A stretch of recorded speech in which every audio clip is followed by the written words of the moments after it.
Welcome back. Thanks for joining me, Anne Collins, for another episode of the Leaders Who Love What They Do podcast. For those who don't know me, I'm the founder of Blue Bottle Coaching, and I work with senior leaders across a range of countries and industries to help them rethink and transform their leadership style to create high-performing teams.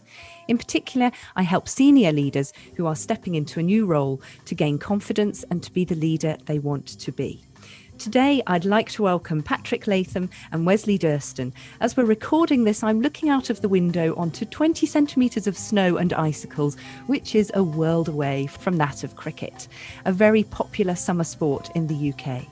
So a bit of a different angle for us today as we're looking at leadership in cricket, and in particular the role of the captain as a leader. So why? Well, I'm a real fan of looking outside of our familiar and comfortable boxes and world to see what we can learn from elsewhere. In fact, even asking the question can help us to have new ideas. So I'm absolutely delighted to have Wesley and Patrick with me. So let me introduce them first. Wesley Durston is a professional cricketer who has played for both Somerset and Derbyshire county cricket clubs. He has captained many times in his career at all levels and is passionate about sharing his experience with up-and-coming players. He has recently been working with the women's cricket teams at Loughborough University and has coached on the ECB Chance to Shine scheme. Welcome to you, Wesley. Good morning. Good morning. Patrick is a hockey and cricket coach and senior tutor at Oakham School in the UK. He has also played cricket extensively and absolutely loves sharing his expertise with young players. He's also a very successful self-employed graphic designer, illustrator and caricature artist, supplying a variety of customers, so truly multi-talented. Welcome, Patrick. Morning, Anne. Lovely to speak to you.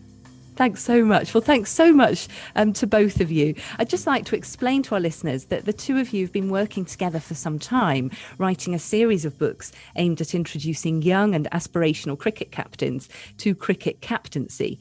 So you're particularly interested in what you call the art of captaincy, and in particular, the leadership qualities and skills required to succeed in the world of cricket. So I welcome you today and so excited to learn more about all of this work and what we can learn from you.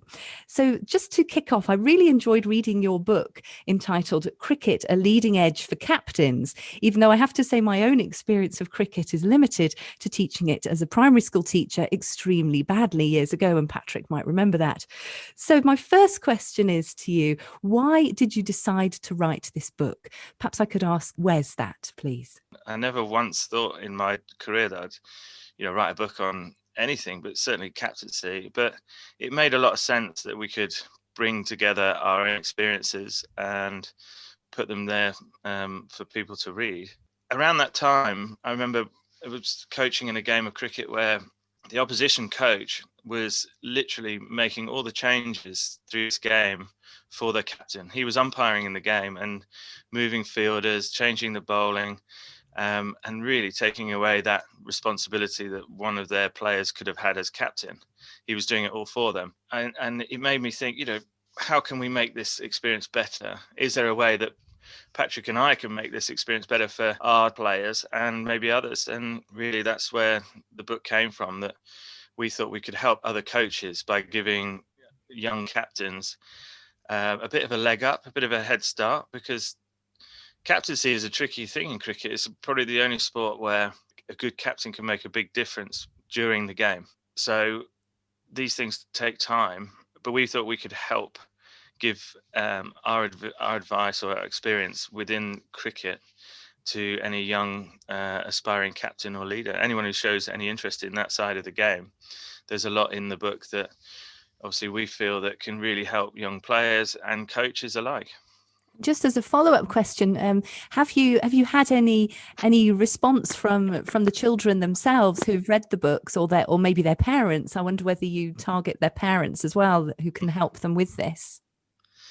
Well, yeah, we have actually. We've had some really nice feedback. So, a lot of people I associate with playing club cricket, they just wanted to go and read it, and even guys that I've played with who are much older were really surprised at certain aspects that we put into the book, level of detail that they'd never really thought about. And that's guys that are probably in their 40s and 50s who played the game for 35 plus years, had never really given it that much thought. And it probably is just a extension of where the book came from, the tactical side. A lot of people just leave it to a designated captain, and a captain is, at a young age, is normally either the best player or the person who knows all the fielding positions or how to get the most out of their team. And that's actually quite a very hard skill for a young player. And it was just interesting that guys that I'd play with who'd read the book were learning, and that actually gave us quite a nice sense of satisfaction, really. Yes, absolutely. Oh, that's I would wonderful. just, if I could just add to that. Yeah, please do. That we joined a local business club, a sort of a meeting club on a Friday morning locally, where local business leaders get together and discuss ideas and chat together. And we took our book along to that, just to get some ideas from these local leaders to ask what we could do, because obviously we're so inexperienced with this kind of thing, and it being our first book, we just wanted to get a feel for it, what they thought. And actually it was a surprising result coming back from that, in that they really loved it, and not because it was about cricket, but because it really related to management and leadership in business, and the things that they were able to take from that and they thought would be really valuable to business leaders, managers. The world of cricket and leadership in industry cross over so much. It was really good to hear that there was a place for what we'd written primarily for cricketers, had a place in industry as well. Yes, absolutely. And that leads very nicely on to my next question, Patrick, which is, I think that for many years now, I think in the leadership sphere more generally, we look to sports people as a great model for mindset, for having excellence in their area, for the culture of discipline and really hard work. But we don't often talk about the leadership. And I think that, like you said, there are so many lessons that can be learnt and can be applied from one sector to the other. So it's very exciting. So what would you say, Patrick? What are the main lessons about leadership that you think that we could be applying from the world of cricket and the world of captaincy in particular? So yeah, exactly. This when we set out, this was about cricket, and it was about teaching young people about managing a game of cricket and leading their players on and off the pitch. And after we'd had these meetings with these local leaders, we realized actually it made us look a little bit more at it and see that there is such a crossover, and all of the things a captain has to think about and do before, during, after a game, in the days leading up to the game, all of those leadership qualities he or she needs to show really do have a crossover. Just for example, I mean, the communication skills a captain needs to have on and off the field in the lead up to the game are so important to the outcome of the final result of the match. You know, the sort of during training, the example that needs to be set, how the captain communicates with the players in terms of knowing each individual player. So the way you need to deal with one player may be very different from the way you need to deal with another player in order to get the best out of those players on the pitch at the time. So certainly communication is a key one. Having some kind of empathy, again, I guess that reflects knowing your players and knowing what motivates them. Because, you know, if you're in a situation on the pitch where you are in a very high pressure situation and the game is coming very, very close, who do you turn to? You know, you need to know which of your players on your team you can turn to at that moment in order to give yourself and your team the best chance of winning the game. So that kind of knowledge of your players and your teammates is hugely important. Also, the way that you can affect the creation of leaders within your team. I think that's a really good skill to have and a really positive way to lead your side. So, for example, how are you offering chances to those players on the pitch? You know, would you go to a younger player in your team and offer them the chance to maybe give some suggestions? This is the situation of the game at the moment. What would you do? That kind of going to them might surprise them initially, but it gives them huge sense of value. And even then, if you know what you're going to do anyway, but you still go to a younger player or member of your team and you ask them their opinion, and it just so happens that their opinion was what you were going to do, it can make it seem like, okay, well, let's go with your idea, let's see what happens. And then if it comes off, that's a huge boost to that player, and potentially sets them on the path to becoming a leader themselves. I think the final one I'll finish with is the ability to remain calm in high pressure situations. Quite often on the cricket field, we can see players who boil over, shall we say. The hat comes off and it's thrown down on the floor, and there's stamping and shouting and waving of arms, and that kind of thing doesn't really help anybody. Yes, it shows that you are passionate about your team and about winning, and that's a positive, I suppose.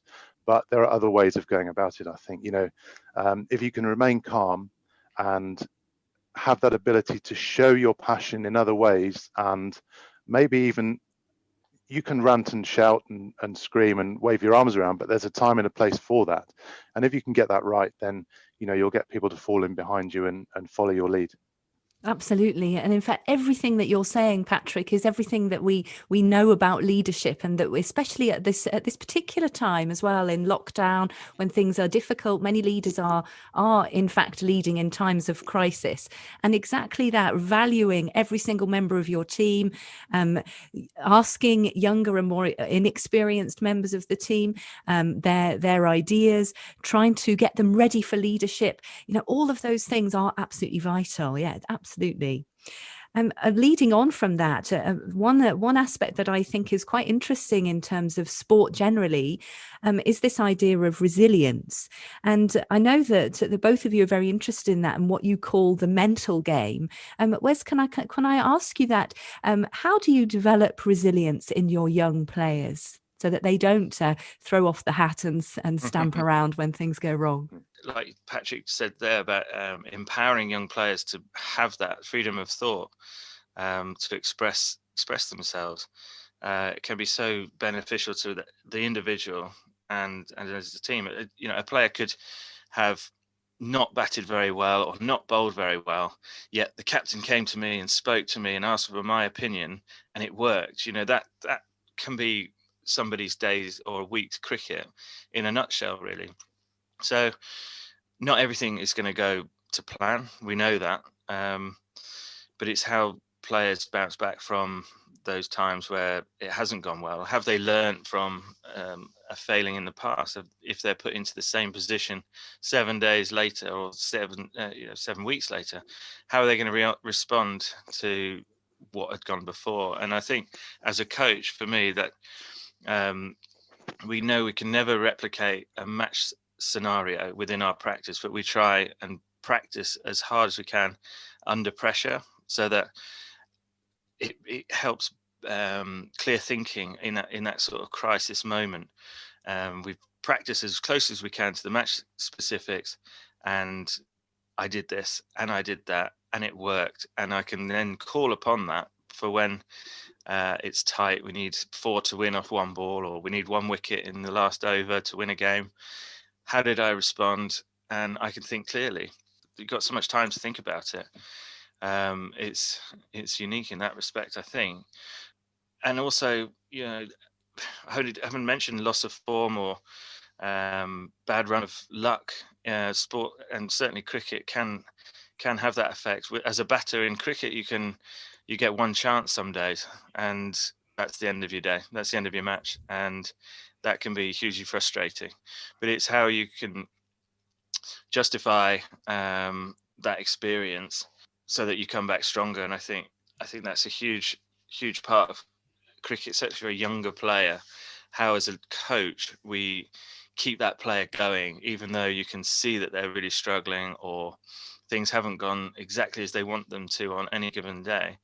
How we sort of help them pick themselves up almost.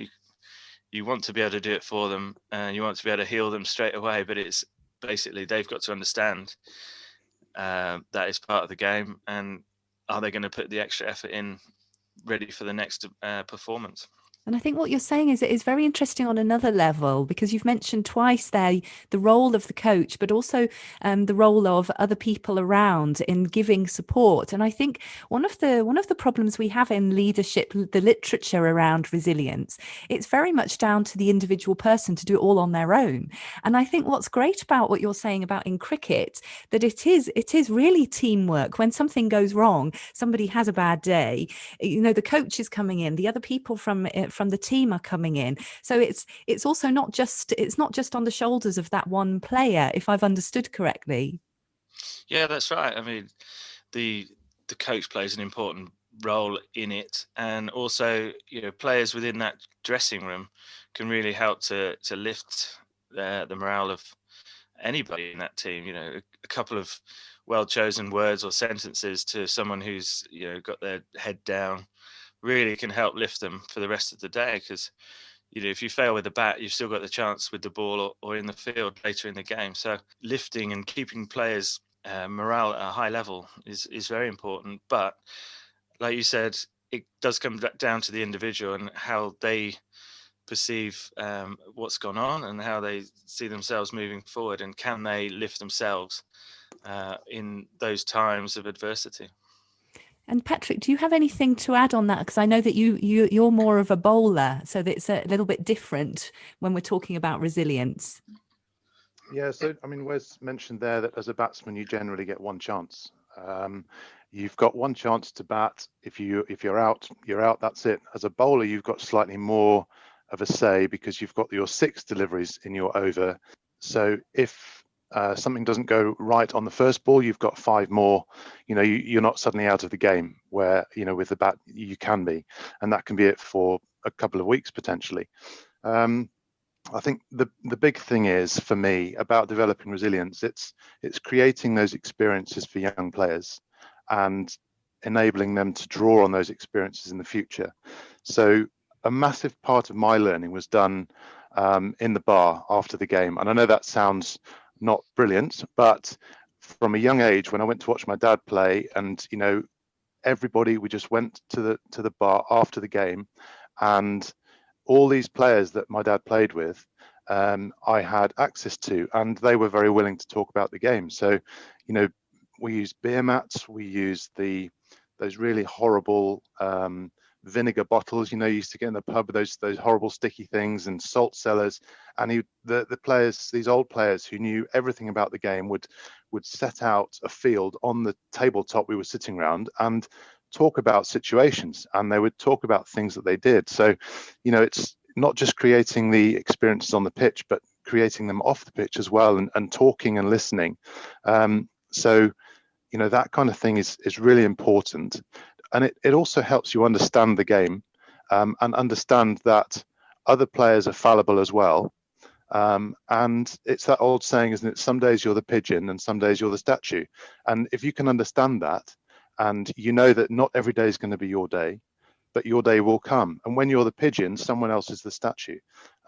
So it's sort of realizing that, I think, and then understanding that your day will come, and knowing that cricket, like most other sports, someone's going to win and someone's going to lose, and within that there'll be winners and losers as well in different parts of the game. So yeah, it's the understanding of the game, understanding that you will have bad days, but good days will come, and it's just sticking to what you do. And as long as you're not changing the things that you did to make yourself successful, then you'll continue to have success, even if there's a little break in that. Yeah, great. So it's seeing the long terms. It's the long game, as it were. Yeah. Yeah. Great. And one idea that particularly struck me in your book was this idea of two types of team gatherings. I love that. You've got the team meeting and then you've got the team talk. And I was just wondering if you could explain the difference between the two for a start. And also you mentioned the huddle, which also sounds quite fun. So what is that for our listeners who are not in the UK, who might not know that term? If you could just explain that a little bit. And also what's the purpose of that? Wes, could I direct that to you? Yeah, a team meeting. The purpose of a team meeting would be for coach, the captain, the players to discuss any real tactical side of the game that they want to impart on any given day. So that would usually happen away from the pitch.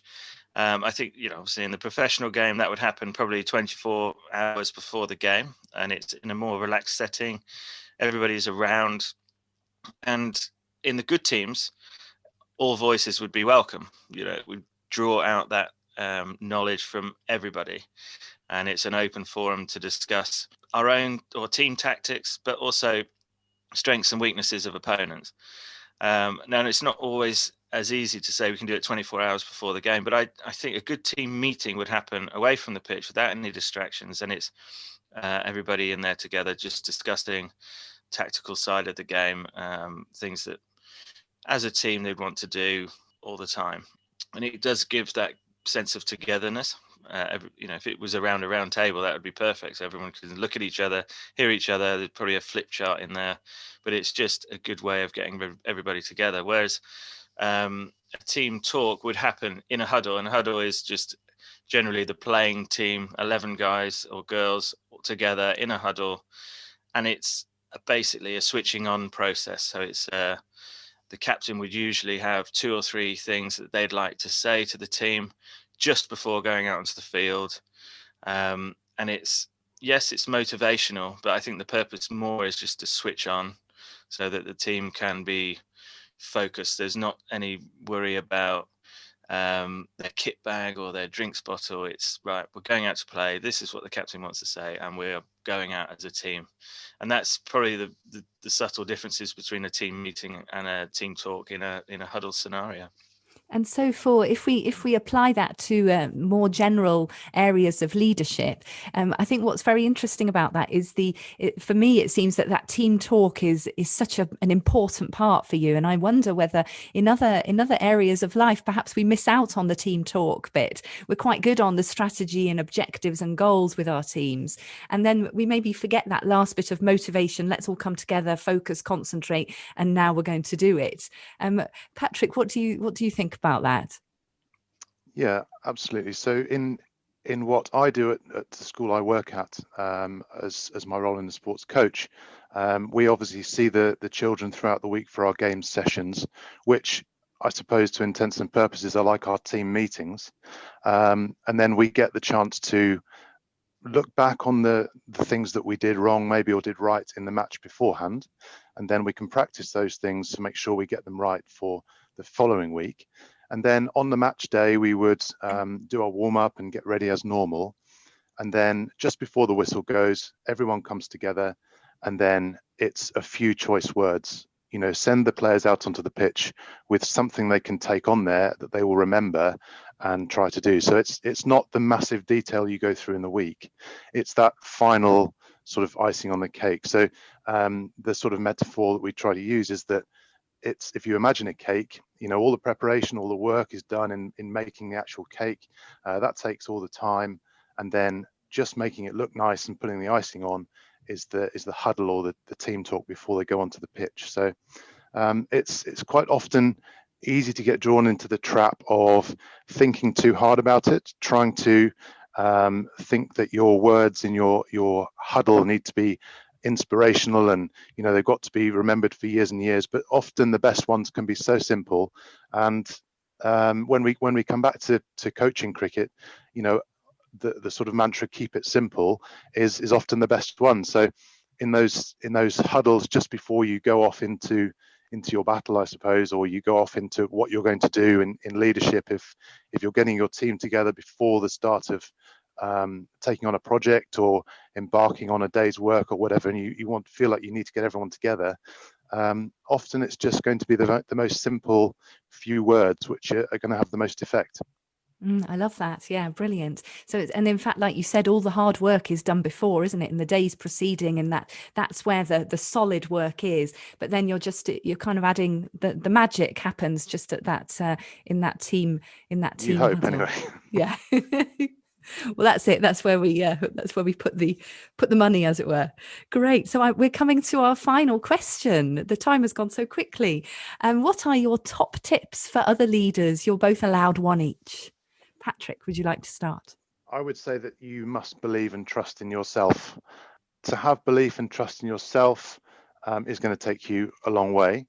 As a leader, you generally will have been elected to become a leader, so people will have put you in that position. So when you stand up in front of the group that you're leading, you need to try and remember that you've got there through your hard work and doing what you do, and that's the reason that you're there.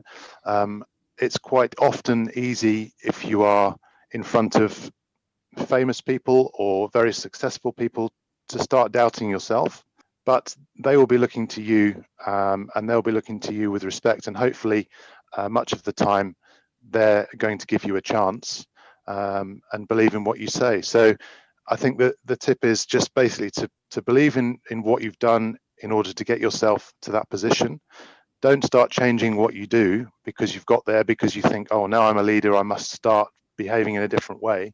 I think as soon as you start doing that, you're going to come out under a bit of pressure, maybe. And going back to our cricket side of things, we practice week in, week out. We practice things in a particular way, and we plan to do things in a particular way during the game. Yes, you have to react slightly to various situations which may come up in a game, which means you change your game plan slightly. But in terms of carrying out the things that you've been practicing, you would be maybe a bit foolish to practice for weeks on end a way of doing something to then suddenly change it during the match. That's not really going to give you much success, I wouldn't have thought. So yeah, I think it's the self-belief and understanding that your team will be there for you, and they'll be looking for your leadership, and that will come if you be yourself. Wes, can I come to you and ask you the same question? What's your top tip for other leaders? Well, mine's along the same lines, really. It's be sure that you know yourself, come across as your genuine self, and you'll be fine, really. And I think Patrick there touched on the pressure that suddenly you feel like is on your shoulders when you become a leader, and it shouldn't be there. And it's actually hard to break down that sensational feeling. But if you're authentic and you know and you're confident within yourself, then that will shine through every day. So those two things would be my top tip to leaders. It's really interesting listening to you hear about this pressure that leaders feel when they step into their role, because it's certainly something that I hear about from many, many of my clients, and most of my clients who are senior leaders starting a new role. That's the first thing they say. And working on authentic leadership and being themselves and feeling confident is of course really important. So that's great. So if listeners wish to contact you both, how can they find you best? What's the best way? Is LinkedIn the best way? So, yes, we both have profiles in LinkedIn. We have our website, which is The Leading Edge, and we also have a presence on social media. So there are plenty of places that people can find us. Our books at the moment are all on Amazon. They're available as Kindle downloads or as paperback copies, and they're available worldwide. Great. And I'll put all the details in the show notes. I also remember that you've got another book coming out. There is. So yes, our first book that we did was A Leading Edge for Captains. We are currently working on A Leading Edge for Bowlers. So this will be the second one in this particular series, with A Leading Edge for Batsmen to come in the future at some point. And also you've got a very exciting project at the moment during lockdown. Yes, so we have been noticing that a lot of people are not able to access their coaches as they used to. They're not able to access the facilities they would normally be able to. So we have started offering online coaching and mentoring services to all levels of cricketers. And it basically involves people submitting video footage of themselves, which we can then send a written feedback report and some ideas for coaching tips and some ideas that they can do in their own space at home. Various levels of package that we can offer right the way through to a full mentoring program, which is an ongoing program where we meet online and we discuss and talk about a lot of the things we've talked about today, really, about leadership, about the mental side of the game. And so that's available to all levels of cricketers. So I know Wes has recently finished an online session with a 10-year-old boy from Leicestershire, which I think went very well. So yeah, that's available as of now. And is that, just to be clear, is that for adults and children, or is that just children at the moment? No, adults, children, men, women, anybody who has interest in cricket or the mental side of particular cricket, but sport in general.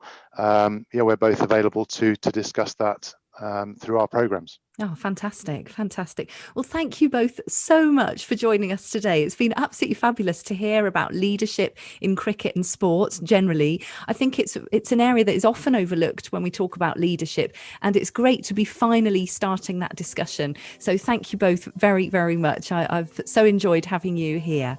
Thanks to you, our listeners, for joining us. If you've enjoyed this episode and you'd like to help us grow the podcast, please hop over to Apple Podcasts and rate, review, subscribe and share.